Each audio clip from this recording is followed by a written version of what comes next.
हरि ओम तत्सत्। श्रीमते रामचंद्राय नमः। श्री सीतानाथ समारंभां श्रीरामानंदार्य मध्यमाम् अस्मदाचार्यपर्यन्तां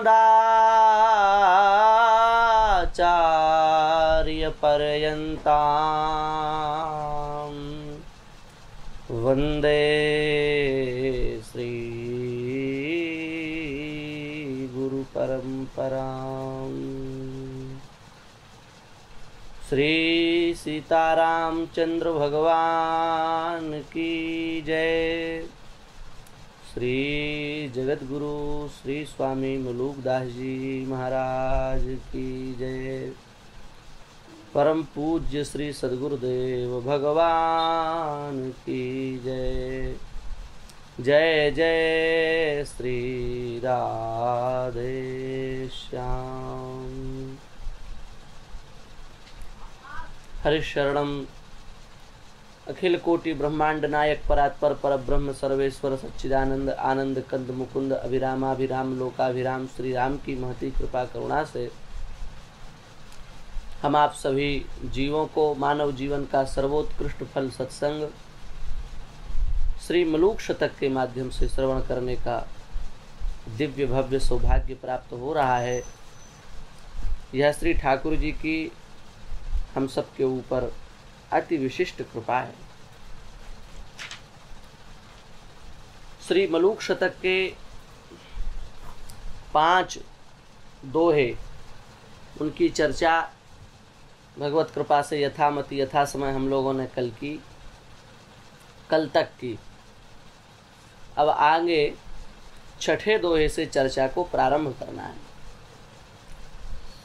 देखिए, ये मलूक शतक के माध्यम से ये जो चर्चा चल रही है, मलूक शतक तो एक माध्यम है।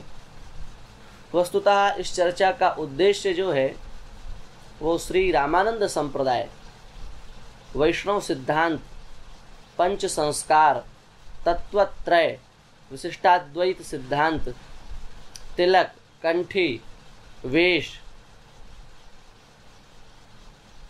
ब्रह्माकार वृत्ति को प्राप्त कराने वाले महावाक्य, इन सभी पहलुओं पर विचार एवं कुछ जो हमारी मति है उसके अनुसार शास्त्रीय पक्ष रखने का ये पूरा एक जो है व्याख्यान है।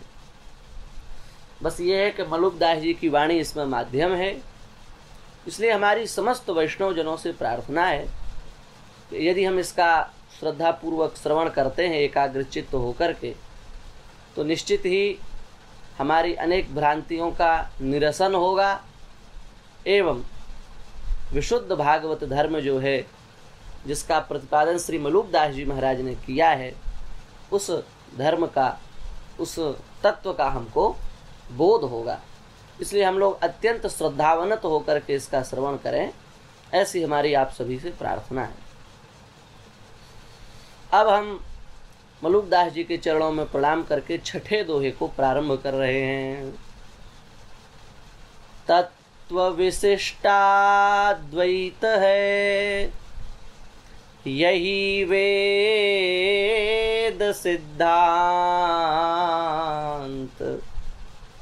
कहे मलूका लखी परे, गुरु की कृपा अभ्रांत। तत्व विशिष्टाद्वैत है यही वेद सिद्धांत, कहे मलूका लखी परे, गुरु की कृपा अभ्रांत। देखिए, बहुत ध्यान से श्रवण करेंगे तब बात समझ में आएगी। श्री मलूकदास जी कह रहे हैं कि हम सभी श्री वैष्णवों का, श्री रामानंदीय वैष्णवों का जो सिद्धांत है वह विशिष्टाद्वैत सिद्धांत है। कई प्रकार के अद्वैत हैं, शुद्धाद्वैत है, भावाद्वैत है, अद्वैत भी है, केवलाद्वैत। उसी प्रकार से इन सभी अद्वैतों में जो हम श्री रामानंदीय वैष्णवों का सिद्धांत है वह विशिष्टाद्वैत का सिद्धांत है। देखिए,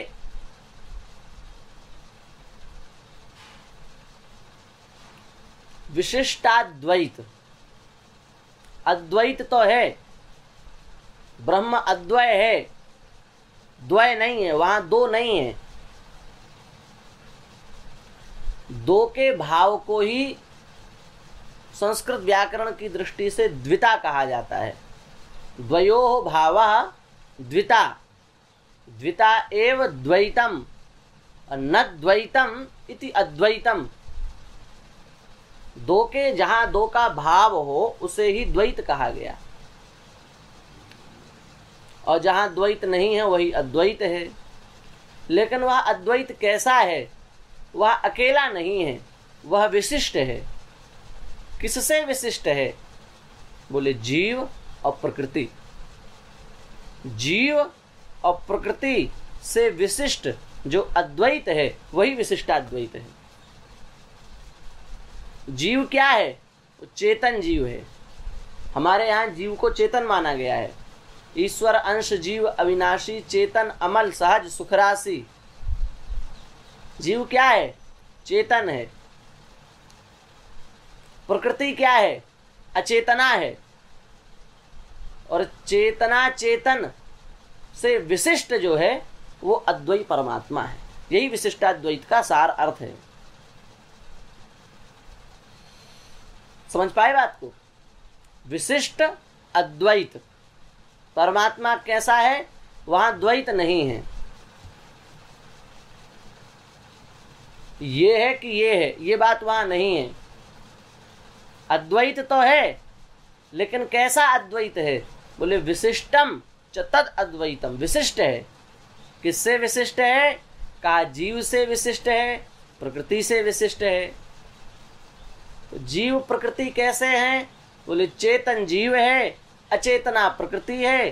चेतना चेतन से चिद विशिष्ट जो है, चिद जीव अचेतना प्रकृति। तो चिद विशिष्ट क्या है? परमात्मा है, ईश्वर है, भगवान है, ब्रह्म है, श्री सीताराम है, श्री लक्ष्मी नारायण है। यही विशिष्टाद्वैत का स्वरूप है। और ये कह रहे हैं, मलूकदास जी कह रहे हैं, ये कोई मेरा मत नहीं है, यही वेद सिद्धांत, ये वेद का सिद्धांत है। ये मेरी मनमानी बात नहीं है, ये वेद का सिद्धांत है। और जो श्री मलूकदास जी महाराज ये विशिष्टाद्वैत वेद सिद्धांत है ऐसी बात कह रहे हैं, यही बात जगत गुरु प्रस्थानत्रयी भाष्यकार श्री रामानंदाचार्य भगवान भी अपने आनंद भाष्य में लिख रहे हैं। वे कह रहे हैं, एवंच अखिल श्रुति स्मृति इतिहास पुराण सामंजस्यात्। इतिहास, पुराण, वेद, वेदांग, स्मृति, इन सब का सामंजस्य होने से, किस ओर सामंजस्य होने से? विशिष्टाद्वैत परक सामंजस्य होने से। और उपपत्ति बलाच, उपपत्ति शब्द का अर्थ होता है युक्ति बल। उपपत्ति माने युक्ति, युक्ति माने तर्क, तर्क माने मनमोजी तर्क नहीं, शास्त्रीय तर्क। जो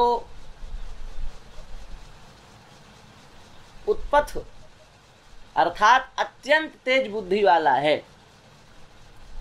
तीव्र मेधावी जो है, उसके द्वारा जो शास्त्रीय तर्क प्रस्तुत किए जाएं, फिर उन तर्कों में तर्कों को जोड़ा जाए, फिर उन सभी तर्क वितर्कों से जो सिद्धांत निर्णीत हो करके आवे, उसके दृष्टिकोण से भी, एक तो शास्त्रों के पक्ष की दृष्टिकोण से और दूसरा उपपत्ति बल अर्थात युक्ति से, युक्त होने से विशिष्टाद्वैतम एव अस्य मीमांसा शास्त्रस्य विषयः, जो यह विशिष्टाद्वैत सिद्धांत है यही प्रस्थानत्रयी का सार है, न तो केवलाद्वैतम। जो केवलाद्वैत है, जो विशिष्टाद्वैत नहीं है, वह इनका सार नहीं है। ऐसा आनंद भाष्य में जगत गुरु श्री रामानंदाचार्य भगवान भी कह रहे हैं। तो शास्त्रीय प्रमाणों की दृष्टि से और उपपत्ति बल से विशिष्टाद्वैत सिद्धांत जो है वो शास्त्रीय पक्ष है, ऐसा जगत गुरु स्वामी श्री रामानंदाचार्य भगवान का वचन है। उसी वचन को दृष्टिगत रखते हुए मलुकदास जी महाराज कह रहे हैं, यही वेद सिद्धांत, यही वेद का भी सिद्धांत है। और ये आपको वेद का सिद्धांत ज्ञात कैसे हुआ? कह रहे हैं, कहे मलुका लखी परे गुरु की कृपा अभ्रांत। श्री सदगुरुदेव भगवान की कृपा हो गई, उनके सदगुरुदेव भगवान मलुकदास जी के सदगुरुदेव भगवान अथवा जो श्री रामानंदाचार्य भगवान हैं, वो दोनों का ग्रहण किया जा सकता है। देखिए, रामानंदाचार्य ये स्वामी जी महाराज का नाम है। इस नाम का क्या अर्थ है? श्री रामानंद शब्द का क्या अर्थ है?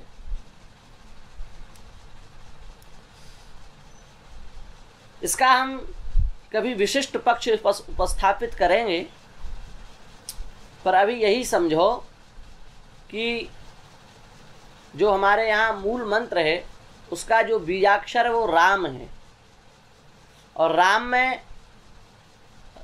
में राम जी, लक्ष्मण जी और सीता जी तीनों का समावेश है। रा के रूप में राम जी, माँ के रूप में लक्ष्मण जी और आ के रूप में श्री जानकी जी। जानकी जी और लक्ष्मण जी, और उन दोनों से विशिष्ट कौन? राम जी। विशिष्टाद्वैत हो गया कि नहीं हो गया? तो ऐसे जो राम हैं, अर्थात मूल षडक्षर मंत्र का जो बीज अक्षर राम है, उस राम में ही निरंतर जिनको आनंद आता है, निरंतर जो आनंद करते रहते हैं, उन्हें ही श्री रामानंद कहा जाता है। और आचार्य यह जो लग गया है, ये परंपरा है। आनंदांत नाम, दासांत नाम, आचार्यांत नाम, ये परंपरा है, संप्रदाय की ये परंपरा है। कई लोग प्रश्न करते हैं कि ये तो दीक्षा का नाम है, दीक्षा से पहले स्वामी जी का जो दशम्याम पुत्र से भगवान पतंजलि महाभाष्य में कह रहे हैं कि जन्म से 10वें दिन नामकरण करना चाहिए, उस दिन इनका क्या नामकरण हुआ? ये तो संप्रदाय का नाम है, दीक्षा का नाम है। द्वितीयम जन्म कथ्यते, सदगुरुदेव भगवान की कृपा से इनको दीक्षा संस्कार जो प्राप्त हुआ स्वामी श्री राघवानंदाचार्य जी महाराज से, वो उन्होंने इनका नामकरण किया श्री रामानंदाचार्य। परंतु इनका जन्म का नाम क्या है जो इनके परम पूज्य पिता श्री श्री पुण्य सदन जी महाराज ने रखा? कह रहे हैं कि इसका समाधान आचार्यों ने किया है कि अगस्त संहिता आदि के प्रमाण के अनुसार इनका जन्मतः जो नाम है वह भी रामानंद ही है। बस उसके अंत में आचार्य लगा करके श्री रामानंदाचार्य करके गुरुदेव ने इनको प्रतिष्ठित कर दिया। दास का भी जो नामकरण हुआ उसमें पिताजी के द्वारा रखा गया जो नाम था वह यही था जिससे हमारा व्यवहार समाज में होता है, अग्रे राम और पश्चात स्नेही। इस प्रकार से सम्मिलित कर देने से नाम सिद्ध हो जाएगा। तो जब दीक्षा संस्कार दास का हुआ तो उस समय भी महाराज जी ने नाम परिवर्तित नहीं किया। तो बहुत प्यारा नाम है, इसको परिवर्तित करने की आवश्यकता नहीं, बस इसमें दास लगा देना चाहिए, नामकरण हो गया। हमें ऐसा लगता है कि इसी प्रकार से स्वामी जी का जो उनके पूज्य पिताजी के द्वारा प्रदत्त नाम था उसको परिवर्तित न करा करके और उसी को आचार्यांत करके पूज्य श्री राघवानंदाचार्य जी महाराज ने स्वामी जी का नामकरण कर दिया। तो उनके द्वारा ये बात कही गई है कि यह जो विशिष्टाद्वैत सिद्धांत है ये सभी वेदों का सार है। हमारे परंपरा में एक बहुत अच्छे महापुरुष आचार्य चरण हुए जिनका नाम था श्री सुखानंदाचार्य जी महाराज। उनका एक ग्रंथ है श्री श्रुति सिद्धांत दीपिका। उस श्री श्रुति सिद्धांत दीपिका में वे इसी बात की पुष्टि कर रहे हैं जो बात श्री मलुकदास जी महाराज कह रहे हैं। वे कह रहे हैं विशिष्टाद्वैत नामा ही सिद्धांत श्रुति सम्मता सदैव सौम्यमेदग्र इत्येतत् श्रुति सम्मतः सदैव सौम्येदमग्रे इत्येतत् श्रुति सम्मतः। कह रहे हैं विशिष्टाद्वैत जो सिद्धांत है यही श्रुति सम्मत है। श्रुति शब्द का अर्थ क्या है? श्रूयते यासा श्रुति, जिसका श्रवण किया जाए उसी को श्रुति कहते हैं। भगवान ने ब्रह्मा जी को जो ज्ञान प्रकाशित किया उनके अंतःकरण में, वो केवल अपने संकल्प से ही तो प्रकाशित कर दिया, कुछ कहा वो प्रकाशित हो गया। श्रूयते यासा श्रुति, सुन करके ही जिसका बोध हो जाए उसको श्रुति कहते हैं। और श्रुति का जो सिद्धांत है वो श्रुति सिद्धांत है। और श्रुति सिद्धांत सम्मत क्या है? बोले विशिष्टाद्वैत सिद्धांत ही श्रुति सम्मत है। ये बात श्री श्रुति सिद्धांत दीपिका में श्री सुखानंदाचार्य जी महाराज कह रहे हैं। मलुकदास जी की संगति लगी कि नहीं पूर्वाचार्यों से? क्या है विशिष्टाद्वैत सिद्धांत? किसे कहते हैं विशिष्टाद्वैत सिद्धांत? किससे विशिष्ट, कौन विशिष्ट? तो दूसरे श्लोक में वही इसकी व्याख्या कर रहे हैं। तत्र चिदचिदीशेति, तत्र चिदचिदीशेति भेदात् तत्त्वं त्रिधा मतम् क्षरं प्रधानमित्येतत् क्षरं प्रधानमित्येतत् श्रुतेस्तत्र प्रमाणता। कह रहे हैं तत्र माने वह विशिष्टाद्वैत सिद्धांत क्या है? तस्मिन्निति तत्र, सप्तम्यर्थ में त्रल प्रत्यय होता है व्याकरण की दृष्टिकोण से। सप्तम्यास त्रल, तस्मिन् तत्र, अस्मिन् अत्र, यस्मिन् यत्र, कस्मिन् कोत्र, इस प्रकार से इसका निरूपण किया गया है। तो तत्र माने तस्मिन् विशिष्टाद्वैत सिद्धांते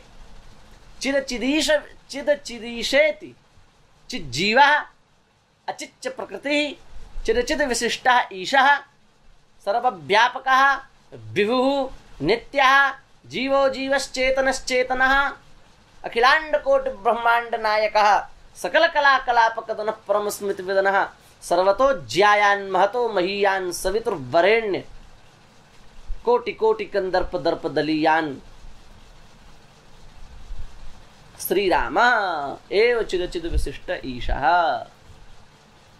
चेतन जीव अचेतन प्रकृति, इन दोनों से विशिष्ट परमात्मा, यही क्या, ये जो तत्वत्रय है यही विशिष्टाद्वैत सिद्धांत है। यही बात मलुकदास जी कह रहे हैं। तत्व विशिष्टाद्वैत है यही वेद सिद्धांत, कहे मलुका लखी परे गुरु की कृपा अभ्रांत। तो तत्र चिद जीवा अचिद प्रकृति और ईशः परमात्मा श्री रामः इति भेदात् तत्वं त्रिधा मतम, और उसमें जो अक्षर ब्रह्म है वही प्रधान है। इसमें क्या प्रमाण है? वे कह रहे हैं श्रुतेस् तत्र प्रमाणता, इसमें श्रुति वेद वाक्य ही प्रमाण है। फिर जीव क्या है, ब्रह्म क्या है, उसकी सबकी अलग अलग व्याख्या वहाँ की है। अब हम इस पर अभी प्रकाश नहीं करेंगे, आगे आचार्य ही स्वयं प्रकाश करेंगे, तब फिर इन बातों को वहाँ कहेंगे। श्रुतेस तत्र प्रमाणता, श्रुति इसमें प्रमाण है। तो कौन सी श्रुति प्रमाण है? तो कठोपनिषद को देखें, सत्यम ज्ञानम अनंतम ब्रह्म, सत्यम ज्ञानम अनंतम ब्रह्म, सत्य स्वरूप, ज्ञान स्वरूप, अनंत स्वरूप ब्रह्म है। भगवान श्री राम सत्य स्वरूप नहीं है क्या?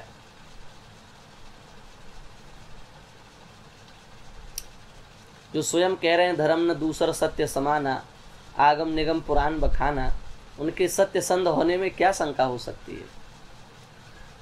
ज्ञान स्वरूप नहीं है क्या राम जी? साक्षात परमात्मा है, ज्ञान की प्रतिष्ठा ही परमात्मा में होती है। अनंत है, उनका कोई अंत नहीं है, अनंत स्वरूपों में संपूर्ण प्रकृति में क्रीड़ा लीला विलास कर रहे हैं। तो सत्यम ज्ञानम अनंतम ब्रह्म, श्रुति भी भगवान श्री राम के अर्थ को प्रकाशित कर रही है कि नहीं कर रही है? इति राम पदे नासु परब्रह्मा विधीयते, ये राम तापनीय उपनिषद का तो स्पष्ट ही प्रमाण। रमन्ते योगिनो यस्मिन् ब्रह्मानंदे चिदात्मनि इति राम पदे नासु परब्रह्मा भी धीयते। कितना बढ़िया। तो श्रुतेस तत्र प्रमाणता, ये श्रुति इसमें प्रमाण है। इसकी संगति श्री राम तापनीयोपनिषद, श्री कठोपनिषद, अन्य उपनिषदों में भी देखेंगे, चर्चा आगे होगी। तो अनेक प्रमाण जो श्रुतियों से हैं वो प्रस्तुत किए जाएंगे। श्वेताश्वेतरोपनिषद, तमेव विदित्वात् मृत्युमेति नान्यः पंथा विद्यते अयनाय। सब श्रुतियां जो हैं वो भगवान श्री राम के परब्रह्मत्व में और चिद विशिष्ट परमात्मा में प्रमाण है।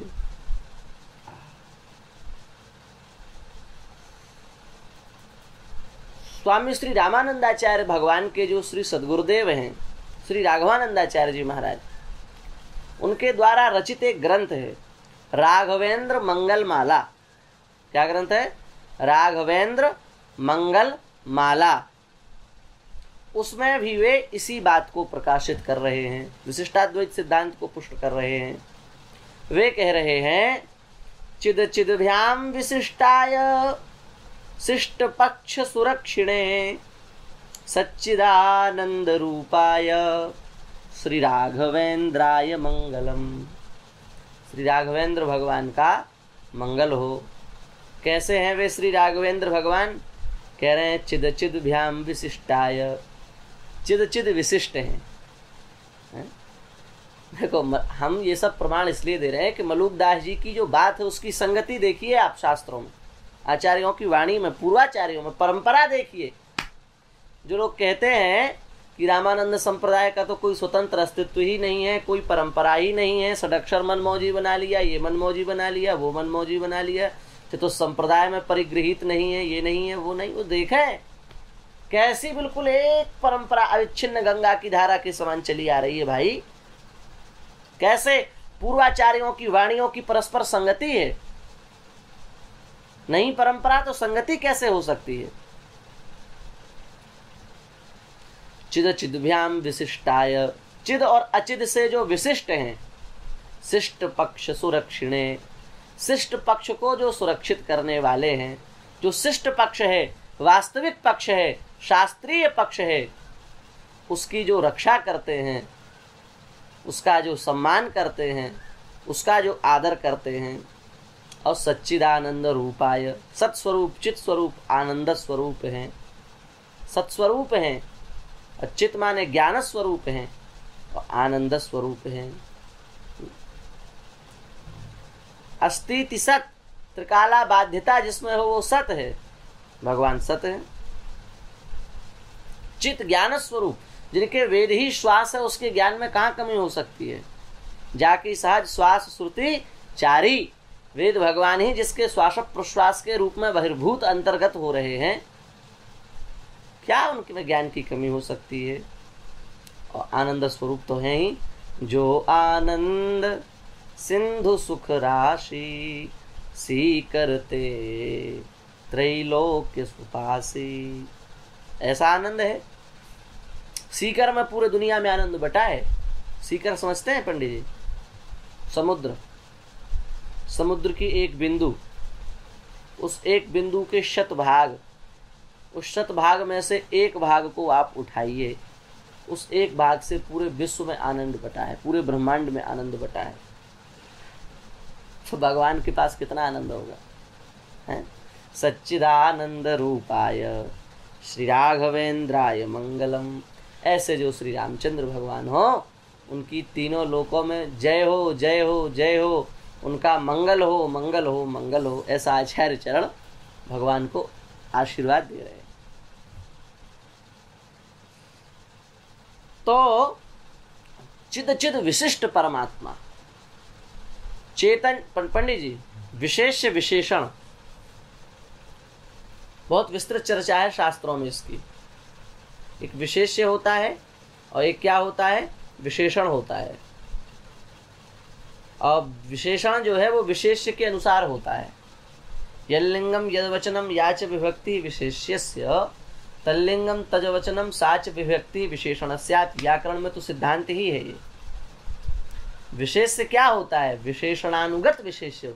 विशेष्य जो है उसके अनुगत विशेषण होता है। तो चिद और अचिद ये विशेषण हैं और परमात्मा क्या है, विशेष्य हैं। तो चिद चिद विशेषण विशिष्ट ब्रह्म, यही विशिष्टाद्वैत का सार है।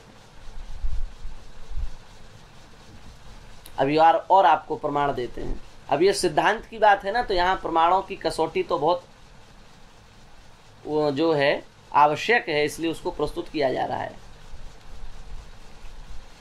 श्री हमारी ही इस दिव्य परंपरा में, श्री रामानंद परंपरा में एक बहुत ही अद्भुत महापुरुष हुए हैं। उनका नाम है श्री सदानंदाचार्य जी महाराज। उनके द्वारा एक रचित ग्रंथ है वेदांत सारस्तव। वेदांत सारस्तव। उस श्री वेदांत सारस्तव में श्री सदानंदाचार्य जी महाराज भी इसी बात की पुष्टि कर रहे हैं। क्या कह रहे हैं, चिदा चिदा विशिष्टाभ्याम सूक्ष्मया सूक्ष्मयाथ च कार्य कारण रूपाय श्री रामाय नमो नमः। दो चिद और अचिद से विशिष्ट हैं, कार्य कारण रूप हैं। ऐसे जो श्री राम हैं उनको हम नमस्कार करते हैं। कार्य भी है, कारण भी है। इस सृष्टि के रूप में क्या है पंडित जी, आप बताओ। सृष्टि किससे बनी हुई है, पंच तत्वों से।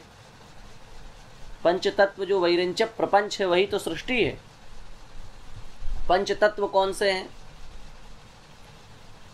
क्षिति जल पावक गगन समीरा पंच रचित अति अधम शरीरा। क्षिति पृथ्वी तत्व, जल जल तत्व, पावक अग्नि तत्व, गगन आकाश तत्व और समीरा वायु तत्व। ये जो पंच तत्व हैं, इन्हीं के संघात से यह संपूर्ण विश्व ब्रह्मांड उद्भूत हुआ है। आकाश क्या है, ब्रह्म नहीं है क्या? खम ब्रह्म, यजुर्वेद की माध्यंदिनी संहिता का अंतिम वाक्य, खम ब्रह्म। खम माने आकाश, वो क्या है, ब्रह्म, ब्रह्मस्वरूप है। जल भगवान नहीं है क्या? अरे भाई, आजकल तो वाहनों पर लिखा रहता है जल ही जीवन है, लिखा रहता है कि नहीं? तो सबके जीवन भगवान ही तो हैं। अग्नि भगवान नहीं है क्या? अरे अग्नि भगवान है, भगवान स्वयं कह रहे हैं। श्रीमद् भगवत गीता देखिए, अहम वैश्वानरो भूत्वा प्राणिनाम देहमा स्थितः प्राणापान समायुक्तः पचाम्यन्नम चतुर्विधम प्राणिनाम देहमाश्रितः। देखिए, अहम वैश्वानरो भूत्वा, मैं वैश्वानर अग्नि के रूप में प्राणी मात्र के देह में अवस्थित हूँ और प्राणापान समान उदान व्यान आदि जो वायु है उसके माध्यम से अन्न को पचाता हूँ। इसका तात्पर्य क्या हुआ? इसका तात्पर्य यह हुआ कि अग्नि भी भगवान का स्वरूप है, आकाश भी भगवान का स्वरूप है, पृथ्वी भी भगवान का स्वरूप है। हमने शायद क्षिति से आकाश कह दिया, नहीं, क्षिति माने पृथ्वी और गगन माने आकाश, उसका उलट पलट कर लेना। और समीर वायु भी भगवान का स्वरूप है। तो पंच तत्व जो है भगवान का ही स्वरूप है। और जब ये पंच तत्व भगवान का स्वरूप है और इन्हीं पंच तत्वों से संपूर्ण सृष्टि है, तो कार्य के रूप में भगवान प्रतिष्ठित हुए कि नहीं हुए? बनने वाले के रूप में भगवान है कि नहीं है? अच्छा, बनाने वाला कौन है? ब्रह्मा जी के रूप में सृष्टि करने वाले कौन है? भगवान ही तो हैं। तो इस सृष्टि के कार्य रूप में भी भगवान की सत्ता विद्यमान है और इस सृष्टि के परम कारण रूप में भी भगवान की सत्ता विद्यमान है। इसी को वेदांत की भाषा में इस जगत का अभिन्न निमित्तोपादान कारण ब्रह्म है, ऐसा कहा गया है। उपादान कारण बनने वाला, निमित्त कारण बनाने वाला। वस्तुतः किसी भी कार्य के प्रति दो कारण होते हैं, वो अलग अलग होते हैं। जैसे घट है, तो घट कार्य के प्रति कंबुग्रीवादि मत्व जो घटत्व है, वह उस घटत्व से युक्त जो घट है, उस घटत्व जाति से व्युत्पन्न जो घट है, उस घट के प्रति दो कारण हैं, एक उपादान कारण, एक निमित्त कारण। उपादान कारण है मृत्तिका। मृत्तिका से ही घट पिंड निर्माण संभव है और वह मृत्तिका घट को बनाने के साथ ही घट में अवस्थित हो जाती है। पर मिट्टी को घड़े से अलग करोगे, हो पाएगा क्या? घड़ा ही अलग हो जाएगा घड़े से। उपादान कारण एक निमित्त कारण होता है। इस जगत के निमित्त का उस घट का निमित्त कारण कौन है? इस घट का निमित्त कारण है कुलाल, जो घड़ा बनाने वाला है। वो उसमें नहीं घुसता, वो बना करके निवृत्त हो जाता है, पुनः दूसरे घट का निर्माण प्रारंभ कर देता है। उसी प्रकार से शाटिका के प्रति निमित्त कारण कौन है? तंतुआय। और उपादान कारण कौन है? तंतु शाटिका के साथ ही अवस्थित हो जाता है। तंतुआय शाटिका बना करके दूसरी शाटिका बनाने में लग जाता है। परंतु इस जगत के प्रति दो कारण नहीं है। इस जगत के प्रति अभिन्न निमित्तोपादान कारण एकमात्र परमात्मा है और वही कारण के रूप में है, वही कार्य के रूप में है, वही बन रहे हैं, वही बना रहे हैं। यही है भगवान का ही सब खेल है, हैं? इस संसार की गतिविधियों पर नहीं अधिकार किसी का है, जिसको हम परमात्मा कहते, ये सब खेल उसी का है। क्षण भर को भी नहीं छोड़ता, सदा हमारे साथ में है। काया की नापा जोरी का तार उसी के हाथ में है। हंसना रोना जीना मरना सब उसकी मर्जी का है। जिसको हम परमात्मा कहते, ये सब खेल उसी का है। यही बात जो है वो श्री सदानंदाचार्य जी महाराज ने अपने वेदांत सारस्तव नाम के ग्रंथ में प्रस्तुत की है। आहा, व्याख्या बहुत लंबी हो रही है, इसलिए अब हम मलुकदास जी के चरणों में प्रणाम करते हैं और शेष व्याख्या जो है वो फिर हम जो अगला दोहा कल कहेंगे उसमें उसकी व्याख्या इसी बात को, और क्योंकि अगला दोहा भी इसी से संबंधित है तो इसमें और उसको प्रस्तुत किया जाएगा। श्री सीतारामचंद्र भगवान की जय।